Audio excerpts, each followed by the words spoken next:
నిన్న ఉభయ సభలను ఉద్దేశించి వారి ప్రసంగం ఏదైతే ఉందో దాని మీద మాకు స్పందించే అవకాశం ఇచ్చినందుకు ధన్యవాదాలు అధ్యక్ష. అధ్యక్ష, పెద్దలు బమ్మెర పోతన గారు ఒక మాట చెప్పారు అధ్యక్ష. కారే రాజుల్ రాజ్యంబులు కలగవే గర్వోన్నతిం పొందరే వారేరి సిరిమూట గట్టుకొని పోవం జాలిరే భూమిపై పేరైనం గలదే శిబి ప్రముఖులం ప్రీతిన్ యశకాములై ఈరే కోర్కులు వారలన్ మంచిదే ఇక్కాలమున్ భార్గవ. అంటే అధ్యక్ష, ఆనాడు బమ్మెర పోతన గారు భాగవతంలో రాసిన ఈ పద్యం అర్థం ఏంటంటే, ఆడిన మాట తప్పొచ్చు, అబద్ధాలు ఆడొచ్చు, ఏం తప్పులేదు రాజా అని చెప్పి బలిచక్రవర్తి గారికి శుక్రాచార్యుడు సలహా ఇస్తారు అధ్యక్ష. అప్పుడు బలిచక్రవర్తి ఏమంటాడంటే, చరిత్ర నిండా చాలామంది రాజులు తమ దర్పంతో మరి గర్వాతిశయాన్ని ప్రదర్శించిన వాళ్ళు ఉన్నారు. నేనే రాజు, నేనే మంత్రి అని మిడిసిపడ్డ వాళ్ళు ఎవరు కూడా సంపదలు మూటగట్టుకుపోలేరు, పదవులను వెంట పెట్టుకొని పోలేరు, భూమిపైన మిగిలేది పేరు మాత్రమే అనే మాట వారు చెప్తారు అధ్యక్ష. శిబి చక్రవర్తి లాంటి వారు అధ్యక్ష అడిగిన వారి కోరికలు తీర్చి ఇచ్చిన మాట నిలబెట్టుకొని, నేను శిబి చక్రవర్తి గురించి చెప్తాను, మీరెందుకు ఉలిక్కిపడుతున్నారు నాకు అర్థం. అందుకే నేను అదే విచిత్రం అధ్యక్ష, గుమ్మడికాయలు దొంగలంటే ఏదో చెప్తారు కదా అధ్యక్ష. అధ్యక్ష, రాచరికంలోనైనా ప్రజాస్వామ్యంలోనైనా సింహాసనం మీద కూర్చున్న తర్వాత, పరిపాలనలోకి వచ్చిన తర్వాత మరి పాలకులు ప్రజలకు ఇచ్చిన మాట నిలబెట్టుకుంటేనే వారికి విశ్వసనీయత, గౌరవం ఉంటుంది అధ్యక్ష. ఎవరు కూడా వెయ్యేళ్ళు ఉండరు, ఎవరు కూడా శాశ్వతంగా అధికారంలో కూడా ఉండరు అధ్యక్ష. మేము కూడా 10 ఏళ్ళు ఉన్నాం, ఈరోజు ఇక్కడ వచ్చి కూర్చున్నాం అధ్యక్ష. అధ్యక్ష, పార్లమెంటులో రాష్ట్రపతి గారు ఇచ్చే ప్రసంగానికైనా, శాసనసభలో గవర్నర్ గారు చేసే ప్రసంగానికైనా ఒక విలువ, ఒక విశ్వసనీయత ఉండాలి అధ్యక్ష. అందులో ముఖ్యంగా కాంగ్రెస్ ప్రభుత్వం కొలువు తీరిన తర్వాత తొలి గవర్నర్ గారి ప్రసంగానికి చాలా ప్రాధాన్యత ఉంటుంది అధ్యక్ష. ఎందుకంటే గవర్నర్ గారి ప్రసంగం అంటే మొట్టమొదటి ప్రసంగం, అది కూడా అంటే దానిలో తప్పకుండా ప్రభుత్వ ప్రాధాన్యాలు, వారి యొక్క ఆలోచన విధానం ఇవన్నీ కూడా ప్రతిబింబిస్తాయి కాబట్టి తప్పకుండా ఉంటుంది. నేను ఒక్క విషయం కోట్ చేస్తా ఉన్నా అధ్యక్ష. గౌరవనీయులు మన రాష్ట్ర గవర్నర్ 15 డిసెంబర్ 2023 నాడు, ఆనాడు ఇదే సభలో తమరి నాయకత్వంలో ఆ రోజు ఆనాటి గవర్నర్ తమిళిసై సౌందరరాజన్ గారు చేసిన ప్రసంగంలో ఒక్క మాట మీకు కోట్ చేసి వినిపిస్తాను అధ్యక్ష. ఆ రోజు గవర్నర్ గారు తొలి ప్రసంగంలో వారు చెప్పింది ఏమంటే, ప్రజా సంక్షేమం కోసం, ఇది గవర్నర్ గారు నేను కోట్ చేస్తున్నాను అధ్యక్ష, 6 గ్యారంటీలు ప్రకటించాం. బాధ్యతలు స్వీకరించిన వెంటనే ఇచ్చిన హామీలు, చెప్పిన మాటకు కట్టుబడి హామీలకు చట్టబద్ధత కల్పించే ఫైలుపై ముఖ్యమంత్రి రేవంత్ రెడ్డి గారు తొలి సంతకం చేయడం ఈ ప్రభుత్వం సంకల్పానికి, చిత్తశుద్ధికి నిదర్శనం. ఇది గవర్నర్ గారు ఆ రోజు 15 డిసెంబర్ 2023 నాడు చెప్పిన మాట అధ్యక్ష. ఇవాళ నేను ప్రభుత్వాన్ని సూటిగా అడుగుతా ఉన్నా అధ్యక్ష, మరి ఏమైంది ఆ సంకల్పం, ఏమైంది ఆ సంతకం, ఎక్కడ పోయింది ఆ చిత్తశుద్ధి? మరి సంతకం పెట్టినని మీరే చెప్తారు ముఖ్యమంత్రి గారు, గవర్నర్ గారు చెప్పారు, ఏదో ఆషామాషి వ్యక్తి కూడా చెప్పలేదు అధ్యక్ష.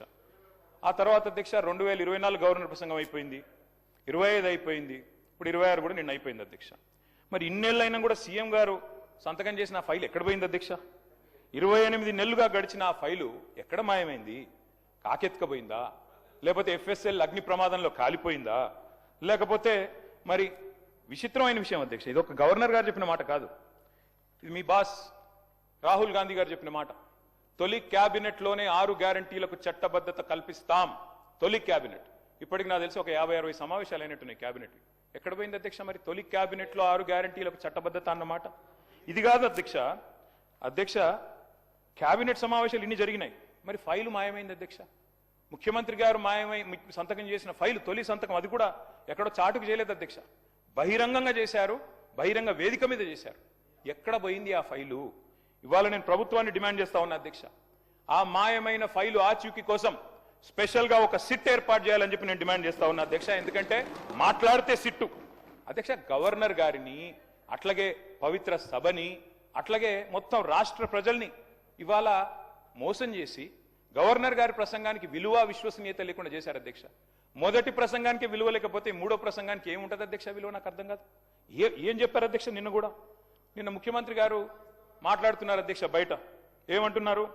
జీరో వాల్యూ చేశాను ప్రజల ఆస్తుల విలువ కొంతమందిది అని చెప్తున్నారు అధ్యక్ష. ఇవాళ జీరో వాల్యూ దేనికి ఉందంటే ఈ రాష్ట్రంలో ముఖ్యమంత్రి గారు చేసిన తొలి సంతకానికి జీరో వాల్యూ, ముఖ్యమంత్రి గారు చేసిన సంతకం ఉన్న తొలి ఫైలుకు జీరో వాల్యూ, మీ గ్యారంటీ కార్డులకు ప్రజల దృష్టిలో జీరో వాల్యూ, మీ డిక్లరేషన్లకు ప్రజల దృష్టిలో జీరో వాల్యూ, మూసీలో మీరు ముంచుతున్న ఇళ్లకు కాదు అధ్యక్ష, విశ్వసనీయత కోల్పోయిన మీ ప్రభుత్వానికి ఇవాళ ఈ ప్రజల దృష్టిలో జీరో వాల్యూ ఉందని మాట నేను విజ్ఞప్తి చేస్తా ఉన్నా అధ్యక్ష. అధ్యక్ష ఇదేదో నా కవిత్వం కాదు అధ్యక్ష, ఇదిగో మీ కాంగ్రెస్ పార్టీ ప్రచురించిన బ్రహ్మాండమైన ఫుల్ పేజ్ అడ్వర్టైజ్మెంట్ అధ్యక్ష. 6 గ్యారంటీల మీద ఏం చెప్పారు అధ్యక్ష ఇందులో, నేను చదివినిపిస్తా అధ్యక్ష. ప్రతి కుటుంబానికి ఫస్ట్ ఆఫ్ ఆల్ 100 రోజుల్లో నెరవేరుతుంది ప్రతి గ్యారంటీ. 100 రోజుల్లోనే అధ్యక్ష, అదే సినిమాలకు శతదినోత్సవం చేసినట్టు ప్రభుత్వం వచ్చిన 100 రోజుల్లోనే అన్ని గ్యారంటీలు నెరవేరుస్తాం. ఇంకోటి చెప్పారు అధ్యక్ష ఇందులో గంభీరమైన మాట, కాంగ్రెస్ గ్యారంటీలతో అందే ప్రయోజనాల విలువ 2,50,000 ప్రతి సంవత్సరం ప్రతి కుటుంబానికి. మరి 2.5 ఏళ్ళైంది అధ్యక్ష, ఒక్క కుటుంబం చూపెడతారా ఈ రాష్ట్రంలో? 2.5 లక్షలు అందుకున్న ఒక్క కుటుంబాన్ని చూపెట్టే సత్తా ఈ ప్రభుత్వానికి ఉందా అధ్యక్ష? ఇది మీ ప్రకటన, నాది కాదు.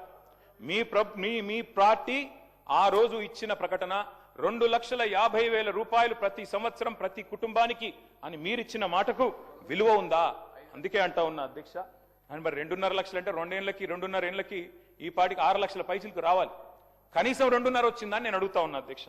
అధ్యక్ష నేను అనుకున్నాను మరి గవర్నర్ గారి ప్రసంగం ఈ 28 మాసాల ప్రభుత్వ వైఫల్యాలు సాకల్యాలు అన్నిటిని కూడా మరి యథార్థంగా సమీక్ష చేస్తారేమో, ఏమైనా చెప్తారేమో, ఏమైనా చిన్న చిన్న పొరపాట్లు ఎందుకంటే ప్రభుత్వం వచ్చినాక జరుగుతాయి, సర్దుకుంటారేమో, ఆత్మవిమర్శ చేసుకుంటారేమో, ఫలానా పొరపాటు జరిగింది కాదు భవిష్యత్తులో సవరించుకుంటామని చెప్తారేమో అనుకున్నాం అధ్యక్ష. అందులో ఏమీ లేదు.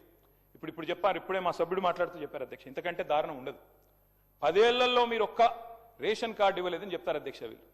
అధ్యక్ష ఇదే సభలో నేను కాదు అధ్యక్ష చెప్పేది, కాదు 10 ఏళ్లలో నేను చెప్పలేదు, మీ civil supplies minister Uttam Kumar Reddy గారు ఇదే సభలో చెప్పారు అధ్యక్ష.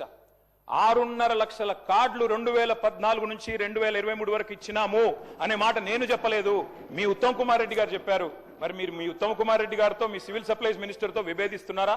నాకైతే తెలియదు అధ్యక్ష. మీరు కూడా దయచేసి ఇట్లాంటి కరెక్ట్ చేయాలి అధ్యక్ష.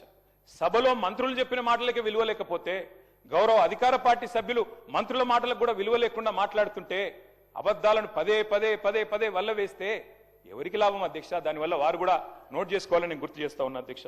ఎట్లాగూ సభ బయట ప్రతిరోజు చేసేది పరనింద ఆత్మస్థుతి, కనీసం ఇక్కడైనా వాస్తవాలు చెప్పాలి కదా అధ్యక్ష రాష్ట్ర ప్రజలకి. అధ్యక్ష కాళోజీ నారాయణరావు గారు మాట అన్నారు, ఇది నా గొడవ కాదు నీ గొడవరా అన్నాడు అధ్యక్ష. ఇప్పుడు నేను అడిగేది కూడా నా ప్రశ్నలు కాదు అధ్యక్ష, రాష్ట్ర ప్రజల తరపున అడుగుతా ఉన్నాం అధ్యక్ష. అధ్యక్ష ఇంకొక మాట చెప్పాలి అధ్యక్ష ఈ సందర్భంగా, 2.5 ఏళ్ళైంది ప్రభుత్వం వచ్చి. జార్జ్ ఆర్వెల్ అని ఒక పెద్ద ఆయన ఉన్నాడు అధ్యక్ష, ఆయన అన్నమాట, in a time of deceit telling the truth it self is a revolutionary act. అంటే అధ్యక్ష మోసాల కాలంలో నిజం చెప్పడమే అతి గొప్ప విప్లవం అన్నాడు అధ్యక్ష ఆయన. ఇవాళ ఆ పరిస్థితి వచ్చింది రాష్ట్రంలో. ఎందుకంటే అధ్యక్ష మీరు ధన్యవాదాల తీర్మానం పెట్టారు అధ్యక్ష ఈరోజు ఇక్కడ. అధ్యక్ష ఈ ప్రభుత్వానికి ఎవరు ధన్యవాదాలు చెప్పాలి, ఎందుకు చెప్పాలి, దయచేసి ఆలోచించమని చెప్పి నేను కోరుతా ఉన్నాను. ఎవరు చెప్పాలి అధ్యక్ష? 6 గ్యారంటీలు గౌరవనీయులు డిప్యూటీ సీఎం గారు ఆనాడు సిఎల్పి లీడర్ అధ్యక్ష, వారు చెప్పారు అధ్యక్ష చాలా అద్భుతంగా, ఈ గ్యారంటీ కార్డులు భద్రపరచుకోండి, 100 రోజులు జాగ్రత్త పెట్టుకోండి, 100 రోజులు బీరువాలు పెట్టుకోండి, 100 రోజుల తర్వాత కాంగ్రెస్ ప్రభుత్వం వచ్చిన తర్వాత బ్రహ్మాండంగా మరి ప్రతి గ్యారంటీ నెరవేర్చే బాధ్యత మాది. ఇది బట్టి విక్రమార్క గారు చెప్పిన మాట అధ్యక్ష, నాది కాదు. నేను అడుగుతా ఉన్నా అధ్యక్ష, ఎవరు చెప్పాలి ఇవాళ 6 గ్యారంటీలు ఎక్కడ పెట్టుకోవాలి, ఎక్కడ దాచిపెట్టాలి, ఇంకా 100 రోజుల తర్వాత కూడా ఇంకేం చేయాలి, దయచేసి ఆలోచించాలి అధ్యక్ష. అధ్యక్ష ఇవాళ ఈ ప్రభుత్వానికి ఎవరు ధన్యవాదాలు చెప్పాలి? 4,000 పెన్షన్ కోసం ఎదురు చూసి విసిగి వేశారిన 46 లక్షల మంది ధన్యవాదాలు చెప్పాలా? లేదా 6,000 పెన్షన్ కోసం అలసిపోయిన 100 రోజుల్లో ఇస్తామని చెప్పి అలసిపోయిన 5 లక్షల మంది దివ్యాంగులు ధన్యవాదాలు చెప్పాలా? యూరియా బస్తాల కోసం లాఠీ దెబ్బలు తింటున్న 72 లక్షల మంది రైతులు ధన్యవాదాలు చెప్పాలా? లేదా నెలకు 2,500 ఇస్తామని చెప్పి 1,68,00,000 మంది ఆడబిడ్డలకు మీరు ఏదైతే వాగ్దానం ఇచ్చారో మరి వారు ధన్యవాదాలు చెప్పారా? ఎవరు చెప్పాలి అధ్యక్ష? 4,000 నిరుద్యోగ భృతి అన్నారు, 2 లక్షల ఉద్యోగాలు మొదటి సంవత్సరంలో ఇస్తామన్నారు, మరి ఆ నిరుద్యోగ సోదరులు ధన్యవాదాలు చెప్పాలా? డిఏలు రాక, పిఆర్సీ లేక, బెనిఫిట్స్ అందక నరక యాతన పడుతున్న 10 లక్షల మంది ఉద్యోగులు, పెన్షన్దారులు, అవుట్ సోర్సింగ్ వర్కర్లు, వారు ధన్యవాదాలు చెప్పాలా? విషాహారంతో చస్తూ పురుగుల అన్నం తింటున్న లక్షలాది మంది విద్యార్థులు